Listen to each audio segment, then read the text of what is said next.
dudes and dudettes, welcome back to the Ace Age. My name is Iceman. I've got my first video from the full release of Battlefield 4 on the Xbox One for you guys today. Super excited about it. I'm going to be showing you a video of the L85A2 assault rifle for the assault class.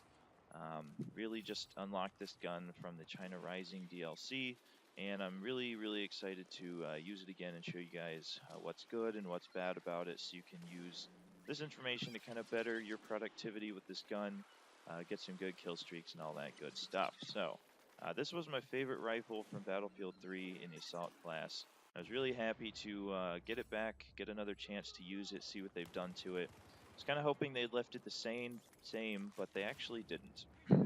It's a much different animal now. In Battlefield 3, it was a long-range, slow-firing, very accurate rifle, and they've kind of changed up the whole model for this gun in Battlefield 4. Its hip fire score is very high now. Its rate of fire is pretty high at 800 rounds per minute. It's kind of inaccurate.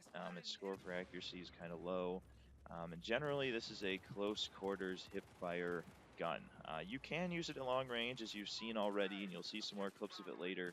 If you're patient, if you are really good at recoil management, because this gun definitely has a good amount of kick, especially for somebody who doesn't necessarily know that much about recoil management. So just wanted to point that out, that when I first started using this gun, I was trying to use it like I did in Battlefield 3, and I was very unhappy with it because I wasn't playing to its strengths. I was trying to force it into situations that it isn't good at anymore, and I found that really hurting my score, hurting my kill death, not really helping me help my team at all. So just wanted to point that out and make sure that you guys understand that it's a different situation now with this rifle. So one thing I also wanted to point out is that I use the offensive field upgrade system because the second option you get is the ammo perk, and that's very helpful when you're using a gun that has such a high rate of fire. I found myself running out of ammo with it pretty frequently, and in a game like Team Deathmatch or Domination or something where you're kind of running around independently and there aren't support guys to drop ammo, it's very nice to have that extra ammo with you already, just because you're not going to necessarily find it out in the field, and yeah, it would help you very much to have that ammo for this gun. So basically what you're going to be seeing in this video is me unlocking and going through a variety of attachment sets for this gun, trying to find the best set of upgrades and attachments for it so I can help you guys figure out what you should be using. So you'll see as I go that things are unlocking, and I will pretty much put most of them on at some point in the video. So you've seen already the angle grip, the laser sight, and the standard barrel, and you'll see throughout this video that most of the attachments I put on here are actually trying to maintain my aim and tame that recoil a little bit. So I actually play on pretty low sensitivity in this video. It's around 10%, and I'm not using aim assist, which I know a lot of people do. I don't, because I want to actually shoot what I'm aiming at instead of having the computer kind of bump my aim towards center mass instead of a headshot or helping me out at all. I'd just rather know that I actually hit what I aimed at and things like that. So you'll understand why I turn around pretty slowly. I was trying to keep my sensitivity down to make the recoil on this gun a little bit more manageable. And most of the attachments you'll see me do are for that reason as well. So you also saw briefly in the previous clip that I was using the angle grip, the laser sight, the standard barrel, and burst fire mode. And the burst fire mode is actually very helpful for maintaining the recoil to a low level for this gun. I wasn't a huge fan of it in Battlefield 3 because I was much better at recoil management on the old Xbox 360 controller, but this time around I needed a little bit of help, and I tried out the burst fire mode and found that it was actually not bad. It was pretty helpful, and if you know how to time your trigger pulls, you can actually get pretty much the same rate of fire as automatic mode from the burst fire mode, so you can use that in a pinch as well to make sure that you have all the benefits that the rifle gives you. So yeah, you saw briefly, I think, that I was using a heavy barrel and an angle grip, but the heavy barrel actually introduces so much recoil that the angle grip doesn't even really help at all.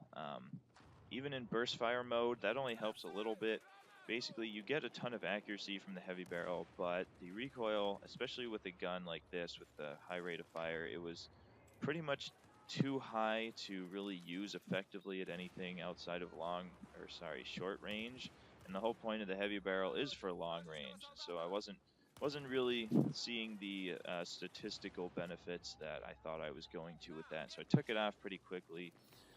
And you'll see in a second that I unlocked a suppressor in this clip, and there it is. And I will put that on in the next clip. And that's actually kind of the way that I recommend this gun be used.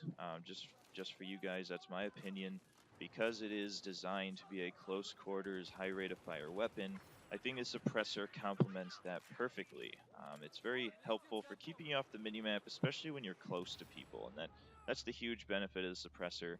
And at close quarters and close range, it doesn't really matter that the suppressor drops your bullet velocity or that it drops your range or anything like that, because if you're right up on the guy, you can kill him anyway. Like you see right here, it doesn't really matter if you were aiming down sights. It doesn't matter if you have the suppressor. You're still going to kill that guy. And I think that's the perfect way to run this rifle. You see here that I finally have the suppressor on it. It enables me to hide from different people on the map, and they don't know I'm there.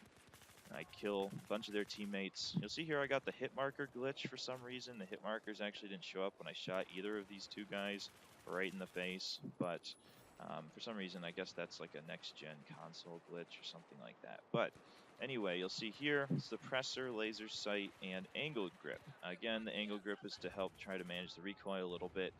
But the suppressor actually does a better job of that, I think, than the angle grip. So you see in this clip, the last clip, that I'm using the stubby grip, the laser sight, and the suppressor.